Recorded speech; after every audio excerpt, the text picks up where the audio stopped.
Here are today's top stories from the Pna Headlines. House Speaker Martin Romualdez has defended the government's provision of financial aid or ayuda to poor and financially burdened Filipinos, calling it a matter of justice.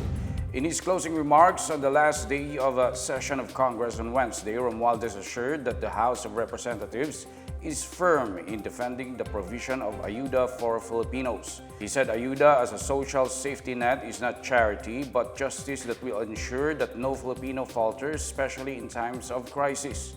He noted that the duty of lawmakers is not only to craft laws but to bring hope and dignity to Filipinos through them. Romualdez also told critics of ayuda that the Marcos administration is ready to account for the funds spent on financial assistance. He also pointed out that the 2025 national budget, which President Ferdinand R. Marcos Jr. is expected to sign soon, responds to the needs of Filipinos, including financial aid.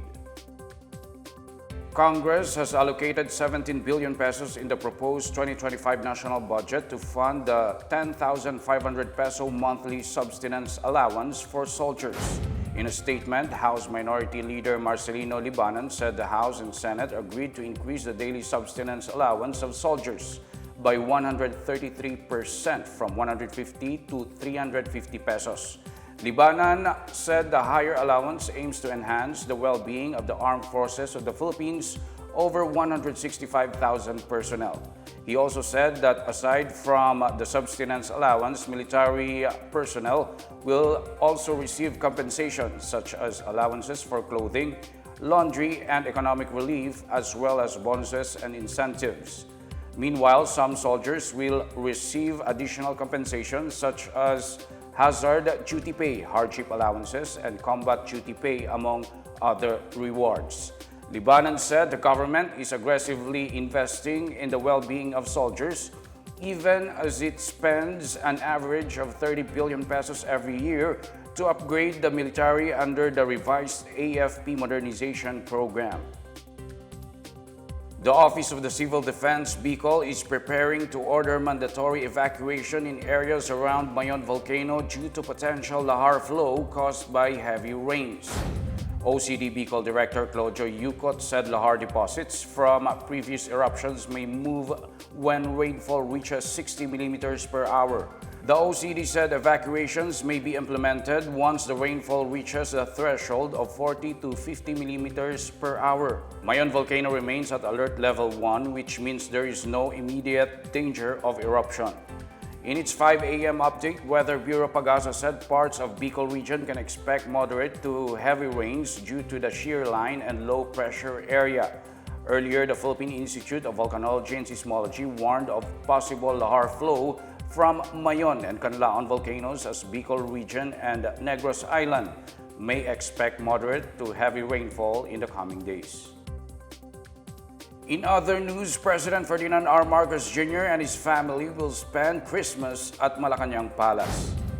Presidential Communications Office Acting Secretary Cesar Chavez said the President plans to spend Christmas in Manila.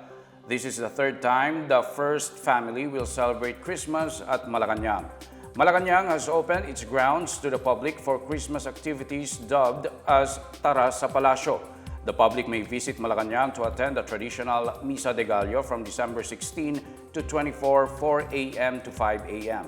Other Christmas activities include live music, rides, and food. The palace grounds are open to the public from 6 p.m. to 11 p.m. until December 23. During the Christmas tree lighting ceremony at Malacanang on December 1, Marcos said every Filipino deserves to celebrate Christmas despite the challenges they face. Moving to weather news, the country can brace for rainy weather for the rest of the day due to a low-pressure area and two other weather systems. A low-pressure area last spotted 245 kilometers east of Surigao City, Surigao del Norte, will cause cloudy skies with scattered rain showers and thunderstorms over eastern Visayas and Caraga region. The throw of the LPA will bring scattered rains and thunderstorms over the rest of Visayas and Mindanao. Bicol region and Quezon may experience scattered rains and thunderstorms due to the shear line affecting the eastern section of southern Luzon.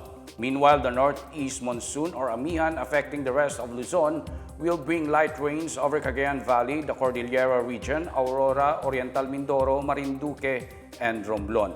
Metro Manila and the rest of Luzon can expect fairer weather with isolated light rains.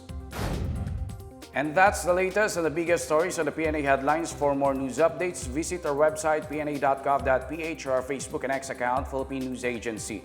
The PNA Headlines is also streamed via the Servicio Facebook page. You may also watch the PNA Headlines through the Philippine News Agency's YouTube account and via the News and Information Bureau website under PNA News. It's 6 days before Christmas. I'm Wilnard Barcelona. This is the PNA Headlines, bringing stories that unite the nation.